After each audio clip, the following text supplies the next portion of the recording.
A'udzu billahi minasy syaithanir rajim. Bismillahirrahmanirrahim.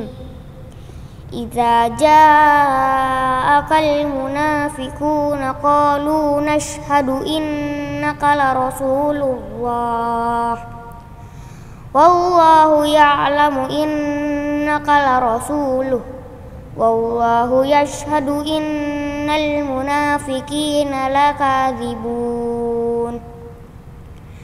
Ittakhadhu aymanahum junnatan fasaddu an sabilillahi innahum sa'a ma kanu ya'malun. Dzalika bi annahum amanu thumma kafaru fatubi'a ala qulubihim fahum la yafqahun. Wa idza ra'aitahum tu'jibuka ajsamuhum wa iyaqulu tasma' liqaulihim ka'annahum khushubun musannadah yahsabuna kulla sayhatin 'alaihim humul adu fahdharuhum qatalahumullah anna yufakun. Shadaqallahul azim.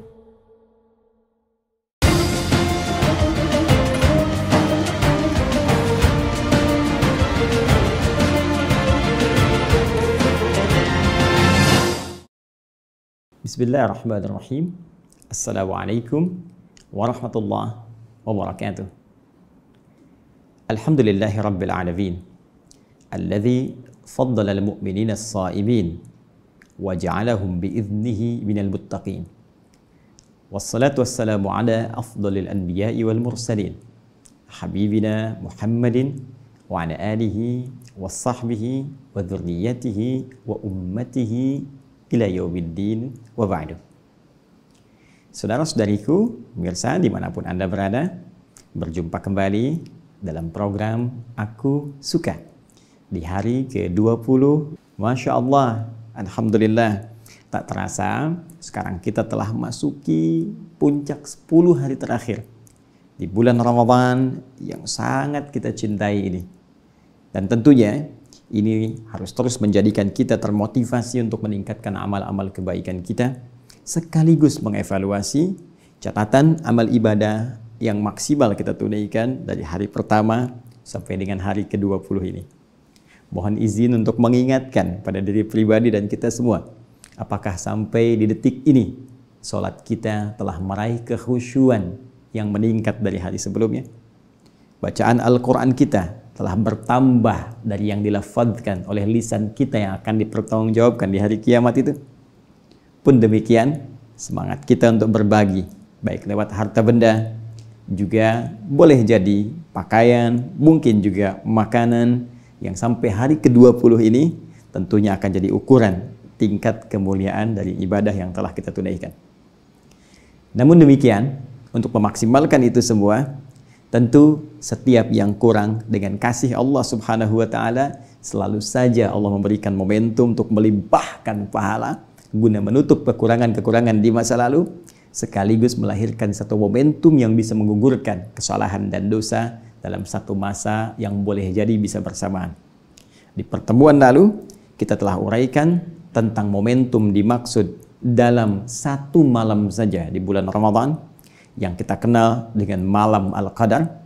Telah tuntas kita bahas, baik dari segi narasi Al-Quran tentang informasi waktu pertama kali malam itu diturunkan bersamaan dengan turunnya Al-Quran, yaitu terdapat di isyarat Quran surah ke-8 Al-Anfal itu, ayat 41, dengan merujuk pada peristiwa sejarahnya di hari yang bersamaan, yaitu Jumat, hari paling mulia, tanggalnya 17 Ramadan, dan ini peristiwa pertama kali diturunkannya Al-Quran dari Lauh Mahfuz ke Baitul Izzah. Demikian kemudian berproses hingga lahirnya Rasulullah sallallahu alaihi wasallam ditugaskan sebagai seorang nabi dalam usia 40 tahun, 6 bulan, 12 hari itu. Kemudian turun wahyu kepada beliau dan berproses malam Al-Qadar diturunkan dalam keterangan versi Nabi sallallahu alaihi wasallam banyak di akhir-akhir di bulan Ramadan, khususnya di 10 hari yang terakhir. Karena itu pertemuan yang lalu kita telah uraikan keterangan-keterangan Nabi. Bagaimana kemudian Nabi meminta kita memburu 10 malam terakhir. Dan mohon izin bagi teman-teman yang baru bergabung, mohon Anda bisa menyimak kembali tayangan kami di pertemuan yang lalu supaya bisa terhubung, ya, ada ketersambungan materi hingga pertemuan saat ini. Nabi meminta kita mencari di malam-malam yang terakhir. Saya tuntas jelaskan kemarin seperti diulas di hadis riwayat Al-Bukhari nomor hadis 2020 itu dari Sayyidah Aisyah radhiyallahu taala anha. Ketika Nabi menyampaikan bima ma'na taharru ya Lailatul Qadri fi al-ashril awakhir min Ramadan. Ayo buru, ya, buru. Seriuskan dirimu, maksimalkan persiapanmu untuk mendapatkan malam Al-Qadar itu di 10 malam-malam yang terakhir di bulan Ramadan. Baik, bahkan juga ada beberapa spesifik hadis mencari di malam-malam ganjil, witir. Seperti pernah kita tuntaskan dalam pertemuan yang lalu, baik riwayat dari Sayyidah Aisyah, juga riwayat dari sahabat Ibnu Umar radhiyallahu taala anhuma. Sekarang yang harus kita lengkapi adalah jika telah kita dapatkan waktu itu, seperti Sayyidah Aisyah pernah bertanya kepada Rasulullah SAW, ya Rasulullah, jika dengan izin Allah aku dapati malam itu, maka doa apa yang harus aku bacakan? Dalam keterangan-keterangan lain bahkan Nabi memberikan petunjuk. Ini amalan yang harus kamu lakukan. Amalnya disebutkan, doanya kemudian disampaikan, dan yang paling indah nanti ada feeling yang diisyaratkan oleh Al-Quran, yang dengan feeling itu ada petunjuk malam Al-Qadar, mungkin bisa kita rasakan dengan mengerjakan amalan itu. Nah, di edisi Aku Suka saat ini, kita akan coba turunkan dulu keterangan tentang amalan-amalan yang ditunjukkan oleh Nabi SAW, doa-doa yang langsung dibimbing lafadznya oleh beliau. Kemudian kita akan akhiri dengan mengambil isyarat dari Al-Quran tentang pertanda yang bisa terasa tentang waktu di malam Al-Qadar itu. Mari kita mulai teman-teman sekalian. Pertama kita akan coba lengkapi kajian lalu dengan mengurai amalan malam Al-Qadar. Ada dua bagian pokok yang bisa kita dapatkan secara umum dari isyarat hadis-hadis Rasulullah sallallahu alaihi wasallam. Keduanya, satu, berbentuk amalan spesifik.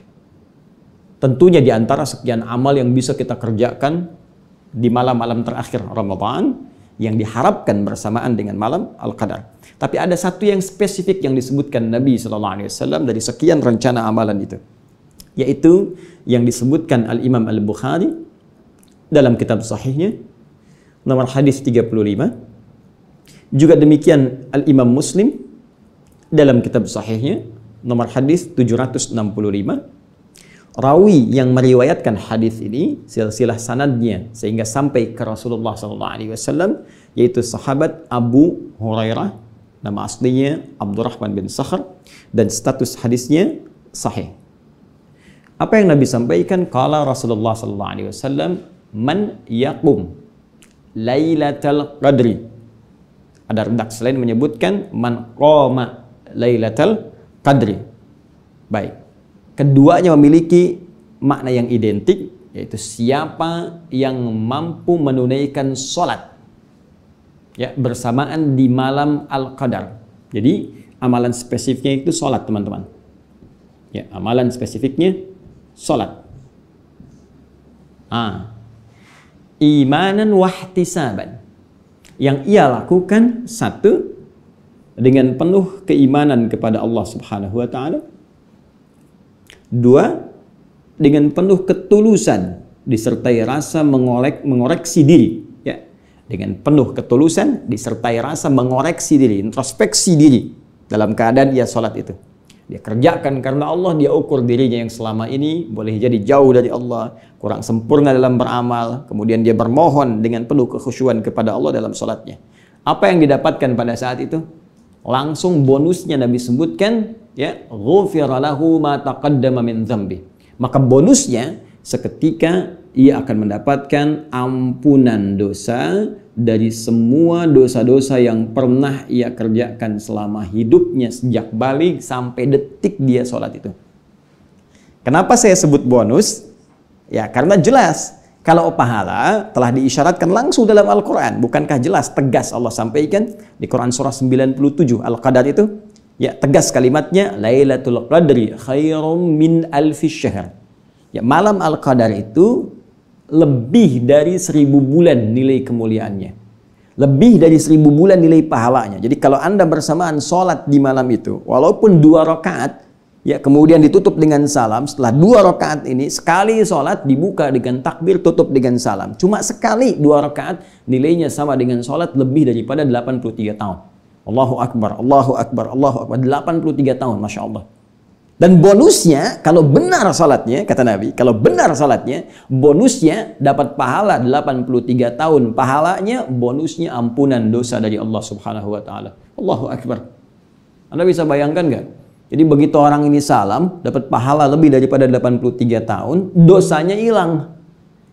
Ya, jadi dosa kosong, amalan banyak. Begitu salam, Assalamualaikum warahmatullahi, Assalamualaikum warahmatullahi, tiba kemudian wafat. Atau dia wafat dalam keadaan sujud. Sujud yang terakhir, sedang bermohon, istighfar dia, nangis, banyak dosanya. Tiba-tiba nggak bangun lagi.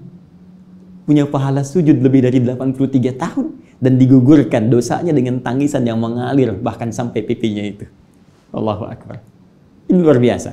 Ini adalah apa yang diisyaratkan oleh Nabi Sallallahu Alaihi Wasallam tentang menghidupkan malam-malam Al-Qadar ini, menghidupkan khususnya malam-malam 10 terakhir di bulan Ramadan ini dengan banyak menunaikan salat. Ini yang menjadikan bukan hanya Rasulullah Sallallahu Alaihi Wasallam sampai membangunkan keluarganya. Disebutkan dalam salah satu riwayat, aiqadha ahlah. Ya, beliau membangunkan keluarganya. Allahu Akbar. Istri beliau dibangunkan.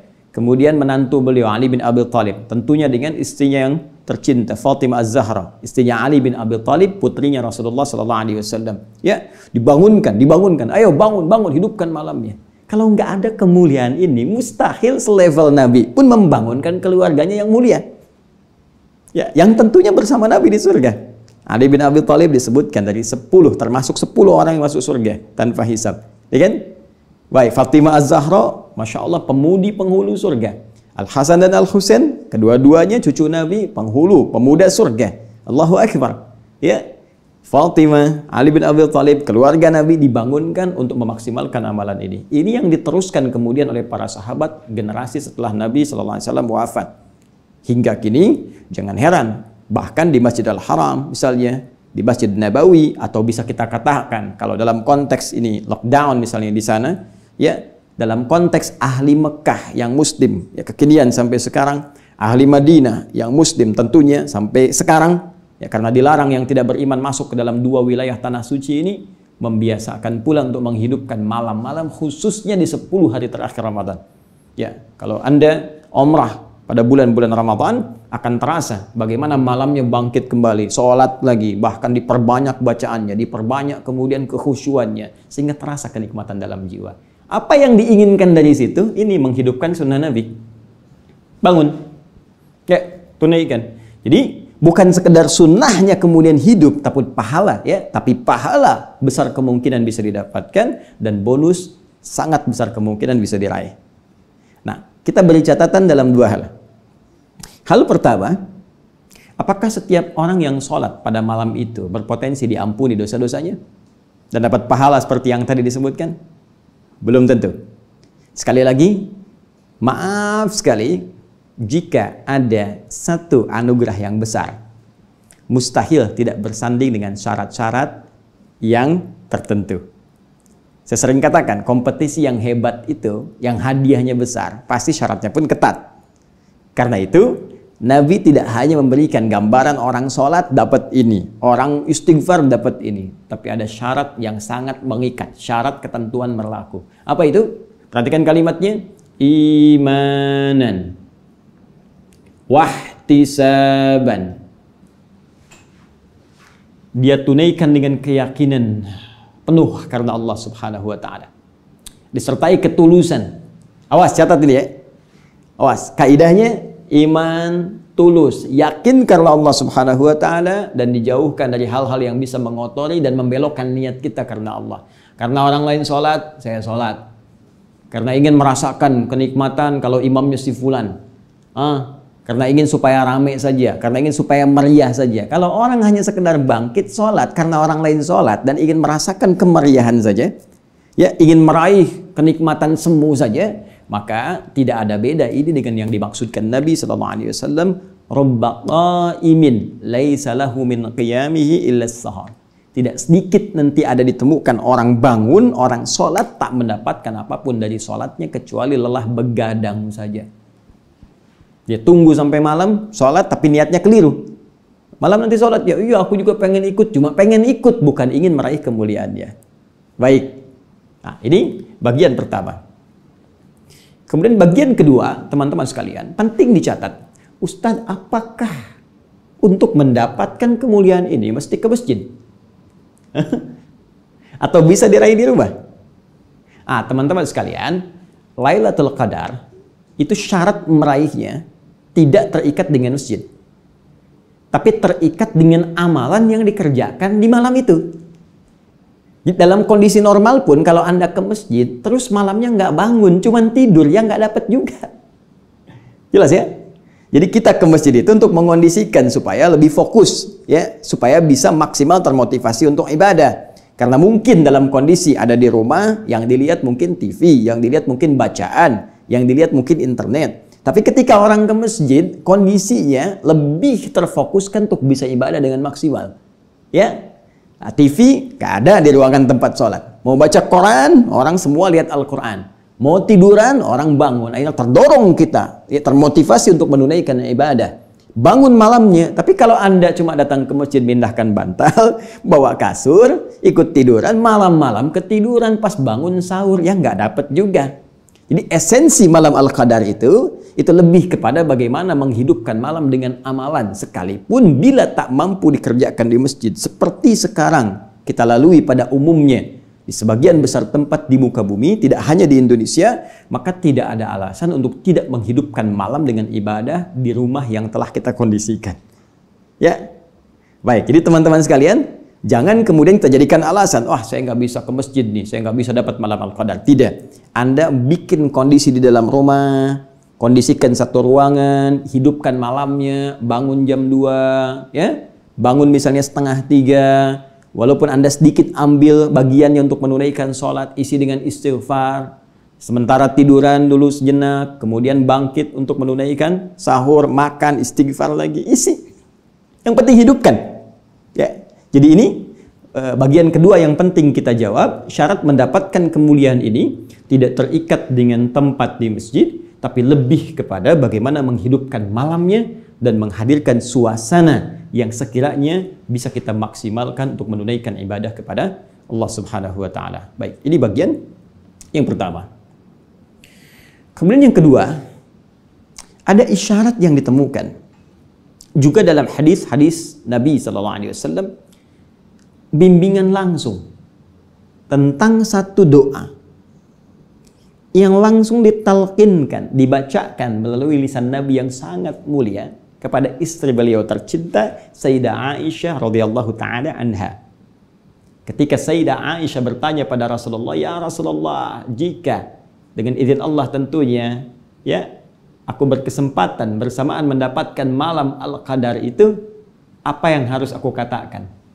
Apa yang harus aku bacakan dalam doa? Madza aqulu fiha?" Baik, ini dirangkum keterangannya dalam salah satu hadis yang bisa kita lacak, riwayat At-Tirmidzi, nomor hadis 3513, juga ditemukan pula di hadis riwayat Ibnu Majah, nomor hadis 3119.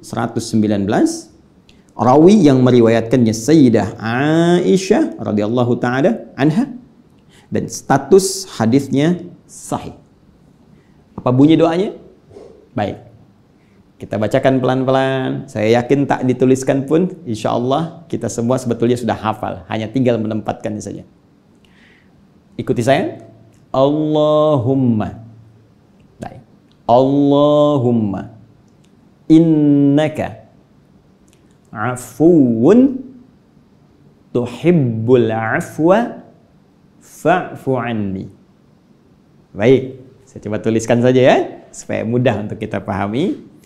Saya izin hapus dulu sebentar. Ya, saya hitung sampai 5 ya. Baik, siap. 1, 2, 3, 4, 5. Baik. Simpan di sini. Allahumma. Tuliskan. Allahumma. Innaka afuwun tuhibbul afwa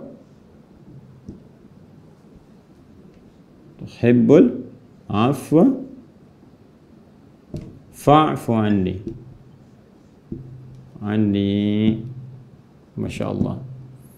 Allahumma innaka afuwan tuhibbul afwa fa'fu anni.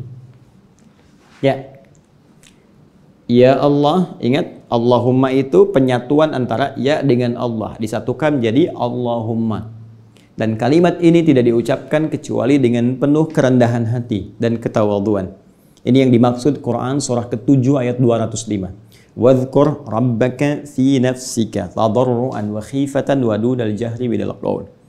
Ya, berdoa.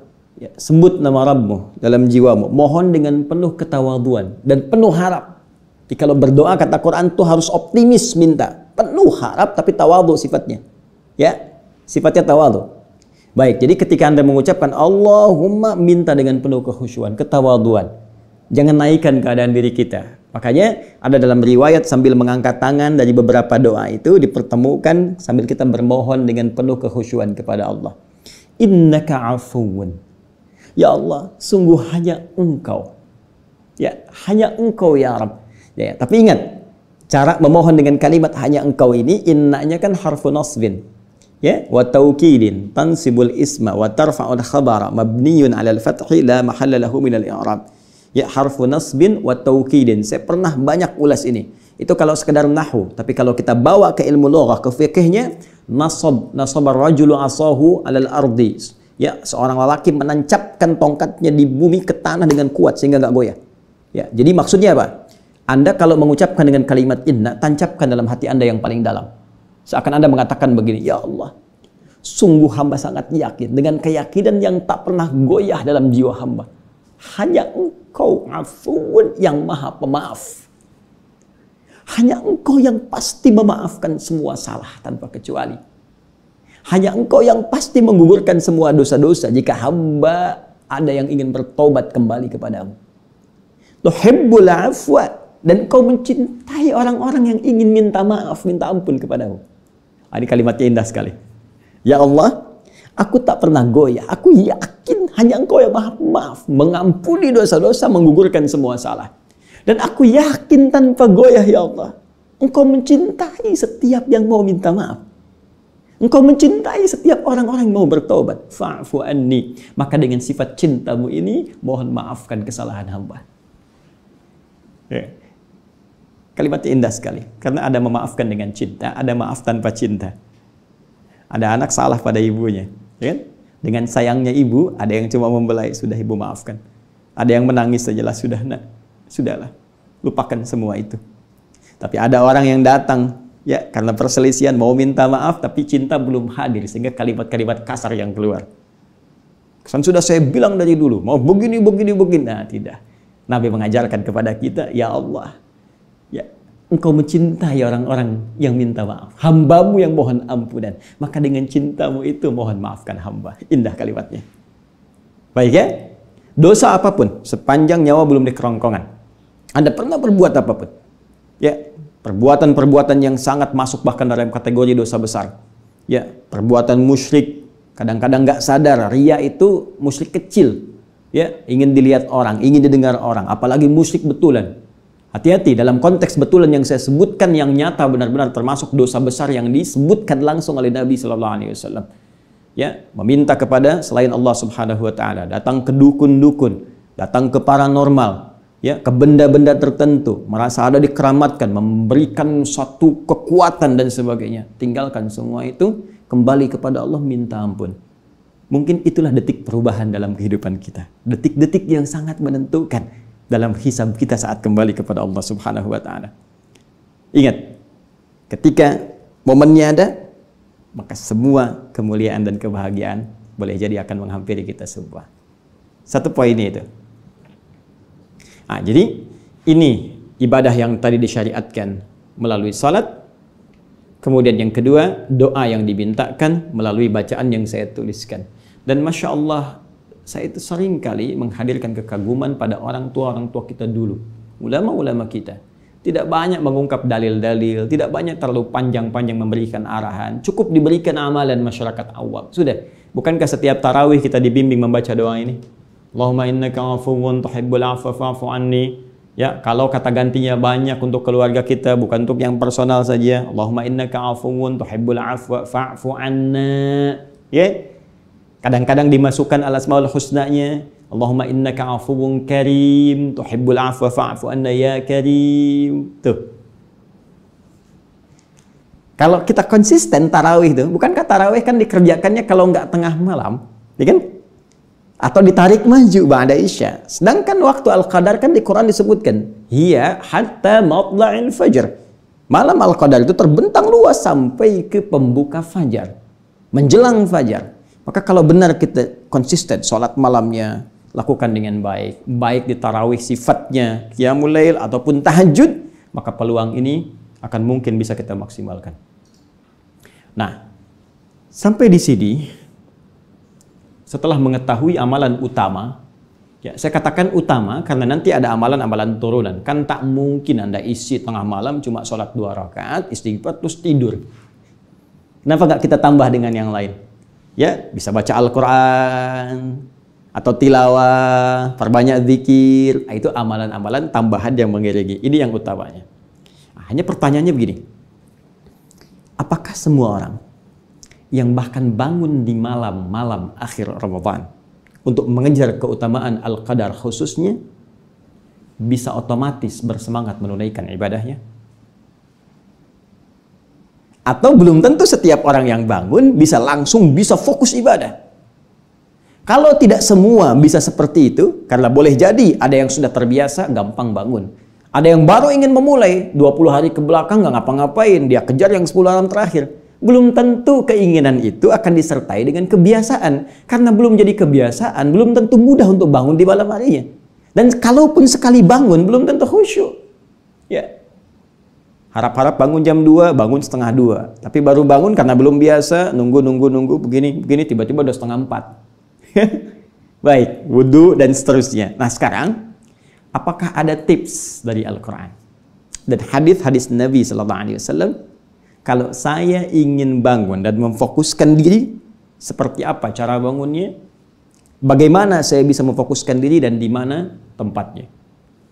Teman-teman sekalian, dalam bahasa Arab, jika Anda ingin mengonsentrasikan diri, fokus terhadap sesuatu, dalam kondisi tertentu khusus, yang sulit dipalingkan pada yang lain, maka bahasa Arabnya disebut dengan akafa. Ya, kata kerjanya disebut dengan akafa. Saya tuliskan begini. Ain, kaf, ha. Ain, kaf, fa. Ya. Ain, kaf, fa. Akafa. Baik. Orangnya disebut akif. Alladzi lazima bihi. Akif. Orang yang konsisten terhadap sesuatu, fokus dan sulit untuk berpaling. Jamaknya tambah un di ujungnya. Akifun plus un jadi akifun. Orang-orang yang fokus. Mengondisikan satu keadaan, fokus di situ sulit dipalingkan. Karena itu saat Nabi Ibrahim alaihissalam mengingatkan ayahandanya bahkan kaumnya, ya, yang sedang fokus terhadap sesembahan, ya, fokus terhadap berhala, sampai-sampai dipanggil sulit, diingatkan marah. Itu ada di Quran surah ke-21 Al-Anbiya ayat ke-52. Ya, sampai diabadikan di Al-Quran, idh qala li abihi wa qawmihi ma hadhihi at-tamathilul lati antum laha akifun. Ini apa sih istimewanya patung-patung ini? Istimewanya berhala-berhala ini, sampai kalian begitu fokus, sulit dipalingkan dari itu. Diajak pada yang baik, susah diarahkan kepada pencipta, nggak bisa diingatkan, marah-marah, akif. Nah, ini menunjuk pada sisi bahasa. Ya, baik. Kalau kita tarik ke dalam nuansa puasa, ini pun disebutkan ya di Quran surah kedua Al-Baqarah, persis di ayat rangkaian puasa ayat ke-187. Wala tubashiruhunna wa antum aakifuna fil masajid. Kata Allah, kalau kamu ingin memang benar mendapatkan keistimewaan malam itu, maka buruk kondisikan. Cari tempat dalam suasana normal, pergi ke masjid-masjid, cari spesifik, kondisikan tempatmu di situ. Fokus mencari ibadah-ibadah, fokus cari tempat-tempat yang spesifik dalam masjid pun bisa membuat kamu bisa nyaman ibadah. Ya, makanya Nabi kan ada spesifik tempat khusus beliau. Sampai sekarang dikenal dengan tiang tahajudnya Nabi. Ya, kalau kita nanti ilustrasikan dari dalam itu ada seperti panggung, ya, di area dekat Raudhah sebelah kanan. Kemudian sebelah kirinya persis di belakang makam Nabi Sallallahu Alaihi Wasallam, area seperti panggung sekarang, ada tiang ke belakangnya, itu amudit tahajud, tiang tahajudnya Nabi Sallallahu Alaihi Wasallam. Ada sahabat yang sayap kanan, ya, ada dekat-dekat ke mihrab seperti Umar bin Khattab radhiyallahu taala anhu. Cari tempat strategis yang mengondisikan kita bisa fokus ibadah, bisa nikmat. Nah, orangnya oleh Al-Quran disebut dengan akifun. Bahkan nanti ya area Masjidil Haram pun disebutkan oleh Al-Quran sebagai tempat yang bisa digunakan sebagai akif, fokus untuk ibadah. Sejak zaman Nabi Ibrahim dan Nabi Ismail alaihissalam, keduanya diperintahkan mengondisikan area sekitaran Ka'bah untuk digunakan orang-orang fokus ibadah. Itu ada di Al-Baqarah surah kedua ayat 125. Paling kanan ke pertengahan. Wa idz ja'alna al-baita mathabatan lin-nasi wa amna wattakhidhu min maqami Ibrahim musalla wa ahidna ila Ibrahim wa Ismail an tahira baitiya lit-taifin wal 'akifin warruk'is sujud. Allah perintahkan pada Nabi Ibrahim, Nabi Ismail alaihissalam, bersihkan area-area ini, bersihkan area-area Ka'bah nanti untuk orang-orang yang salat, ya, orang-orang yang tawaf sebelumnya, juga orang-orang yang akan fokus untuk beribadah kepada Allah Subhanahu wa taala. Nah, jika kita ingin berusaha menjadi orang yang fokus ini, akif, dan mengondisikan diri, menyiapkan perlengkapan yang bagus, mengatur waktu yang terbaik, mencari tempat-tempat strategis supaya mengambil substansi dari apa yang disebutkan tadi, maka jika kita ingin berusaha mewujudkan itu secara bahasa, tambahkan hamzah wasal di depannya, alif begini, kemudian ta setelah huruf pertama dari kata asal. Kata asal akafa, huruf pertama, setelahnya tambah ta. Ini.